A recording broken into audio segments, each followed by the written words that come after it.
Aksi curanmor di Palembang ini guna ke modus idak pecah biasanya. Sebelum beraksi, pelaku ngetok pintu rumah korban terlebih dahulu. Dirasa penghuni rumah idak bangun, pelaku langsung nyentak motor korban yang ditaruh di teras.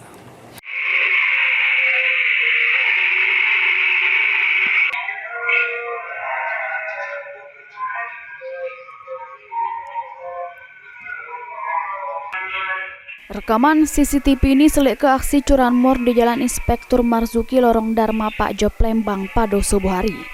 Awalnya pelaku bertiga bonceng, 3 masuk ke lorong. 2 orang beraksi sedang kesikok pelaku nunggu di motor sambil ngawasi situasi sekitar. Sebelum beraksi, pelaku terlebih dahulu ngetok pintu rumah korban. Dirasa penghuni rumah dak bangun, pelaku langsung ngemban motor korban Matic Aerox yang ditaruh di teras rumah. Ketokan pintu tersebut sempat didengar oleh adik korban. Dikira adiknya yang ngetok itu ialah korban yang baru balik. Pas paginya, adik korban selek motor kakaknya sudah tidak ada lagi dan pagar rumah pun jeru keadaan terbuka.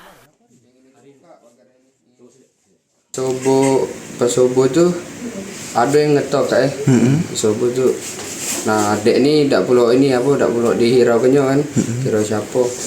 Kiranya aku kan baru balik subuh tuh. Jadi tidak dihiraukannya. Terus tuh pas paginya dia nak sekolah jadi tengok motor. Dikiranya aku ni tidur tempat kawan atau macam mana kan. Jadi pas ini tengok motor tak katik, jadi dia ngedor lah pintu kamar. Pas ini ada aku, jadi dia ngomong lah, dibanguninnya aku. Kak hati motor hilang.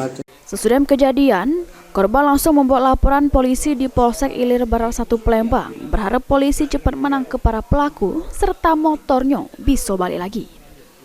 Mulyadi, PAL TV. Motor di mana pas saat posisi di sini lah. Diparkir? Iya. Seorang dekat di kamar adek.